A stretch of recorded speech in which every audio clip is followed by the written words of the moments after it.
Hello students. मुझे continuously request आ रही है कि आप जो वीडियो बना रहे हैं उसको हिंदी में भी बनाने की कोशिश करें। तो here I am trying to present this video lecture on electric potential difference in mixed Hindi and English language. तो we will start with the concept of electric potential difference between two points. Figure में आप देखिए दो points दिए हुए हैं ए और B, और both the points are in electric field. तो we will define electric potential difference between A and B. हम लोग ए और बी के बीच में इलेक्ट्रिक पोटेंशियल डिफरेंस डिफाइन करेंगे। तो electric potential difference by definition is the work done by external agent against electric field in moving a unit positive point charge from one point to the other। तो हम लोग assume करेंगे कि एक external agent है जो एक unit positive point charge को पॉइंट ए से पॉइंट बी के बीच में बिना एक्सेलरेशन के मूव कर रहा है। तो ऐसे करने में उसको जो वर्क करना पड़ रहा है that is called as electric potential difference between points A and B. तो कुछ बातों का यहाँ पे ध्यान रखेंगे कि क्योंकि चार्ज पार्टिकल को बिना एक्सेलरेशन के मूव किया जा रहा है, इसलिए हर पॉइंट पे चार्ज पार्टिकल इक्विलिब्रियम में है। इसीलिए एक्सटर्नल एजेंट का जो फोर्स होगा वो इलेक्ट्रिकल फोर्स के इक्वल होगा और एग्जैक्टली उसके ऑपोजिट होगा। तो यदि हम एक चार्ज क्यू को पॉइंट ए से पॉइंट बी के बीच में लेके जा रहे हैं तो उसके ऊपर एक्ट करने वाला इलेक्ट्रिकल फोर्स होगा Q multiplied bye electric field vector E। तो किसी भी पॉइंट पे एक्सटर्नल एजेंट का जो फोर्स होगा वो हो जाएगा minus Q into E vector, क्योंकि हर पॉइंट पे एक्सटर्नल एजेंट का जो फोर्स है वो इलेक्ट्रिक फोर्स के इक्वल और ऑपोजिट होना चाहिए। तो यदि हम लोग एक चार्ज Q कंसिडर करते हैं जिसको पॉइंट A और B के बीच में मूव किया जा रहा है, तो एक्सटर्नल एजेंट का फोर्स हो गया minus Q into E vector.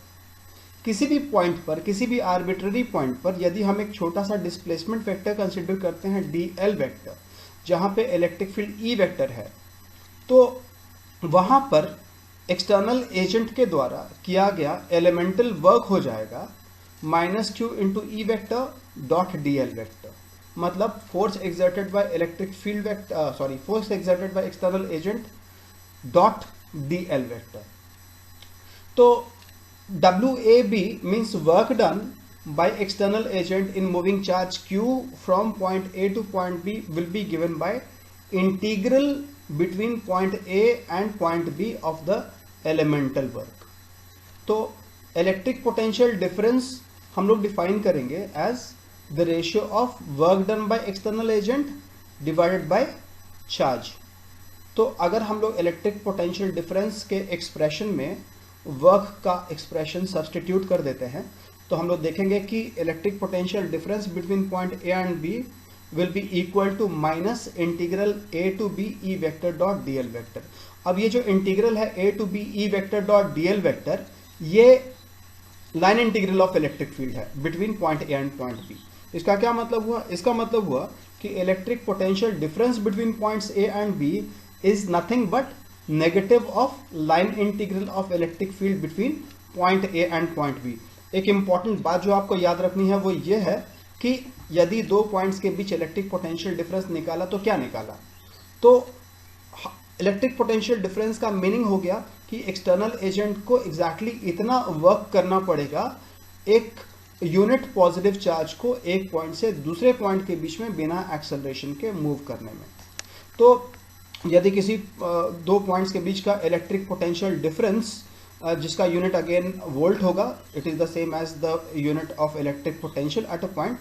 तो यदि किसी दो पॉइंट्स के बीच का इलेक्ट्रिक पोटेंशियल डिफरेंस 12 वोल्ट है, इसका मतलब है कि एक्सटर्नल एजेंट को एक पॉइंट से दूसरे पॉइंट के बीच में 1 coulomb charge means unit positive charge को मूव करने में 12 जूल ऑफ वर्क करना पड़ रहा है।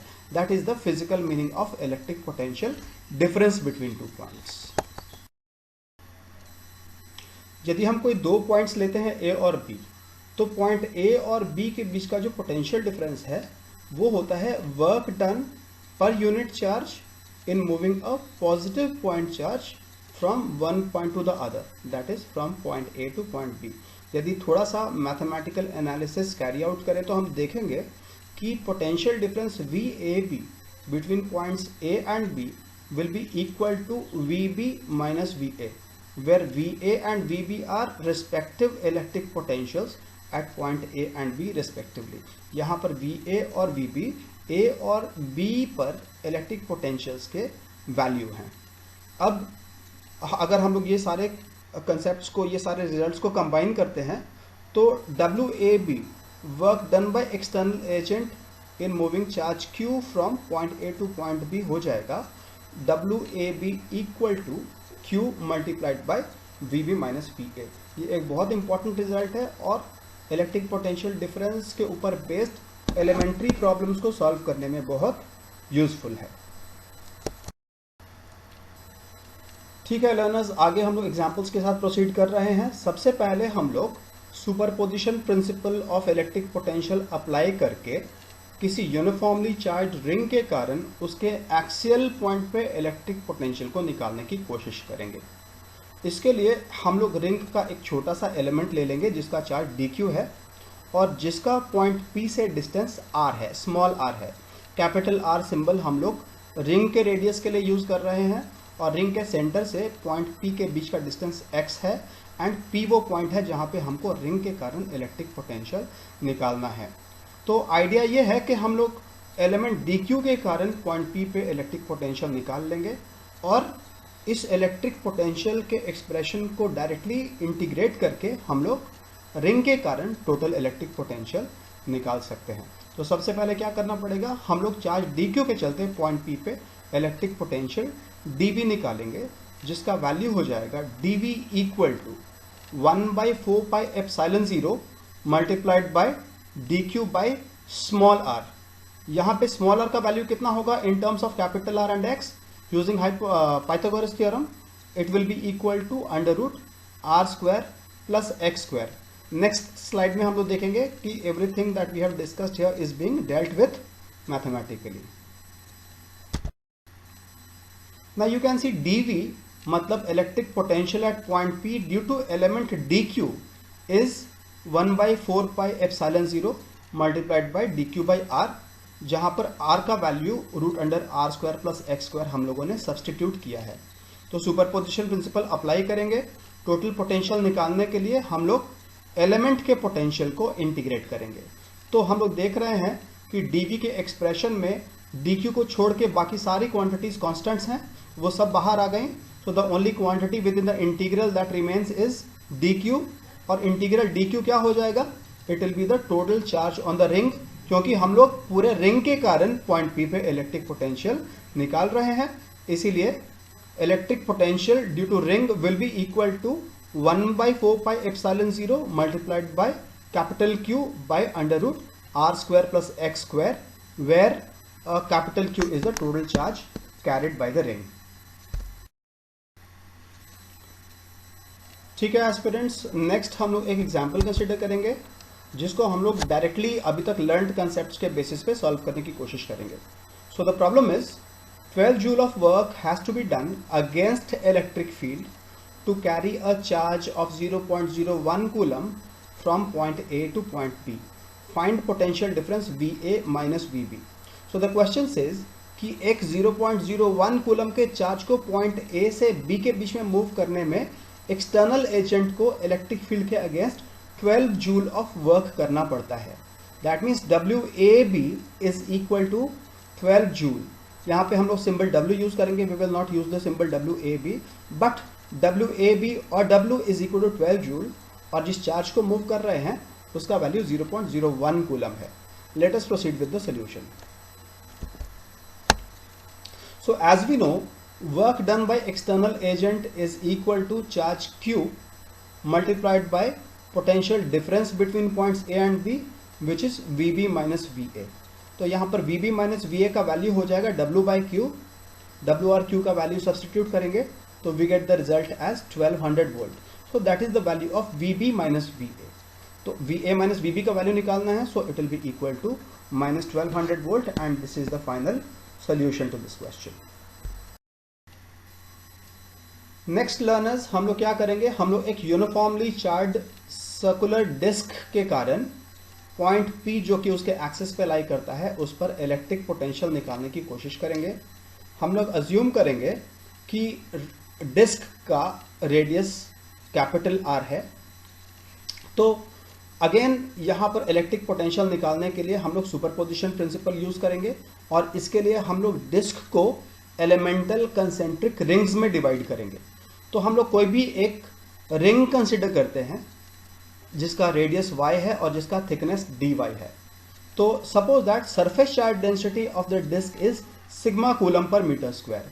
तो क्योंकि रिंग का रेडियस y है और उसका थिकनेस dy है तो रिंग का एरिया हो गया 2 pi y multiplied by dy। तो यदि उसके ऊपर चार्ज को हम dq से डिनोट करते हैं तो dq will be equal to surface charge density sigma multiplied by area of the ring. And as we have discussed ring का एरिया कितना है, it is 2 pi y into dy। तो हम लोग क्या करेंगे, सबसे पहले कि रिंग के कारण इलेक्ट्रिक पोटेंशियल का एक्सप्रेशन को यूज करके हम लोग elemental electric potential point P पे निकालेंगे। This electric potential dV will be equal to 1/4 pi epsilon 0 multiplied by dq by under root x square plus y square. Here we have used symbol k for 1/4 pi epsilon 0. We substitute the value for dq as sigma into 2 pi y dy.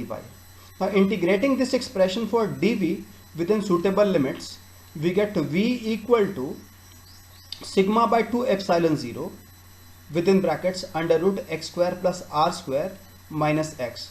Now यहाँ पर integrate करने के लिए हम लोग को integration की कुछ टेक्निक्स अप्लाई करनी पड़ेगी। You may have to use the technique of integration by substitution, तो that I leave on you as assignment. The final expression for electric potential will be sigma by 2 epsilon 0 under root x square plus R square minus x. Next हम लोग दो uniformly charge rings जो कि को actually placed है उनके centres के बीच का इलेक्ट्रिक पोटेंशियल डिफरेंस निकालेंगे। Both the rings are identical in each and every respect except that one carries a positive charge plus q and the other carries an exactly equal amount of negative charge minus q। The radius of both the rings is r and the distance between the centres is given to be equal to a। हमको क्या करना है, दोनों के centre C1 और C2 के बीच में electric potential difference निकालना है। तो सबसे पहले क्या करेंगे, C1 पर हम पॉजिटिवली चार्ज रिंग और नेगेटिवली चार्ज रिंग के कारण इलेक्ट्रिक पोटेंशियल का वैल्यू निकालेंगे Vc1। देन C2 पर हम इलेक्ट्रिक पोटेंशियल का वैल्यू निकालेंगे। For that we have to add up electric potential due to negatively charge ring and positively charge ring, and then we will find out the difference Vc1 minus Vc2। So Vc1 is the potential at the center of the positively charged ring. So that potential will be equal to the sum of electric potential due to positively charged ring and negatively charged ring. Potential at C1 due to positively charged ring will be kq by r, and due to negatively charged ring it will be minus kq by under root a square plus r square. So net potential Vc1 is equal to kq by r minus kq by under root a square plus r square. Similarly, at point C2, the net electric potential is Vc2 equal to minus kq by r, that is the electric potential due to negative charge, plus kq by under root a square plus r square, which is electric potential due to positively charged ring. We find out the difference Vc1 minus Vc2, which is the requirement of the question, and the final result is 2kq within brackets 1 by r minus 1 by under root a square minus r square, and that is the final answer of this question. Okay learners, this will be the last example of our discussion. So यहाँ पर एक figure है जिसमें एक uniformly charge circular ring है जिस पर charge q है और रेडियस r है, द सेंटर इज c, और एक डिस्टेंट पॉइंट से एक पॉइंट चार्ज जिसका चार्ज प्लस q है और जिसका मास m है, उसको एक सर्टेन वेलोसिटी से इस तरह से प्रोजेक्ट किया जा रहा है कि वो पॉइंट C को क्रॉस कर जाए। तो इसके लिए पार्टिकल को मिनिमम कितनी वेलोसिटी इंपार्ट करनी पड़ेगी, दिस इज आवर प्रॉब्लम। तो let us come to the solution. तो पॉइंट C को क्रॉस करने के लिए पॉइंट C पे जो वेलोसिटी होगी that should be greater than और इक्वल टू 0, क्योंकि इनिशियली चार्ज पार्टिकल बहुत दूर पर लोकेटेड है इसीलिए initially charge particle does not interact with the ring, इसीलिए उसकी पोटेंशियल एनर्जी इनिशियली जीरो होगी. Now if the charge particle reaches point C with a finite non-zero velocity, so the particle will be able to cross the center of the ring. So let us find out the potential energy of charge Q at the center of the ring. This will be equal to charge Q multiplied by electric potential at the center of the ring Vc. और Vc का value हमको मालूम है, it is 1/4 pi epsilon 0 multiplied by capital Q by capital R. So potential energy at point C will be 1/4 pi epsilon 0 multiplied by capital Q into small q by capital R. Now suppose the velocity at the distant point is V0. So kinetic energy at the distant point will be equal to half m V0 square. अभी हम लोग क्या करेंगे, energy conservation apply करेंगे, because electric field is a conservative force field and charge particle is moving in electric field. तो हम लोग energy conservation apply कर सकते हैं. तो हम लोग क्या करेंगे, एनर्जी कंजर्वेशन अप्लाई करेंगे और हम लोग कंडीशन अप्लाई करेंगे for charge particle to cross the centre of the ring. ठीक है, तो हम लोग we are applying energy conservation. So for that the kinetic energy of the charge particle at the distant point should be greater than or equal to the potential energy difference between point C and distant point. So half m V0 square is greater than or equal to 1/4 pi epsilon naught capital Q into small q by capital R. So from that we get the value of V0 as greater than or equal to under root 1/2 pi epsilon 0 capital Q into small q by mr. So that is the velocity needed to cross the ring. The minimum velocity needed is equal to under root 1/2 pi epsilon 0 capital Q into small q by mr, and that is the final solution of this question.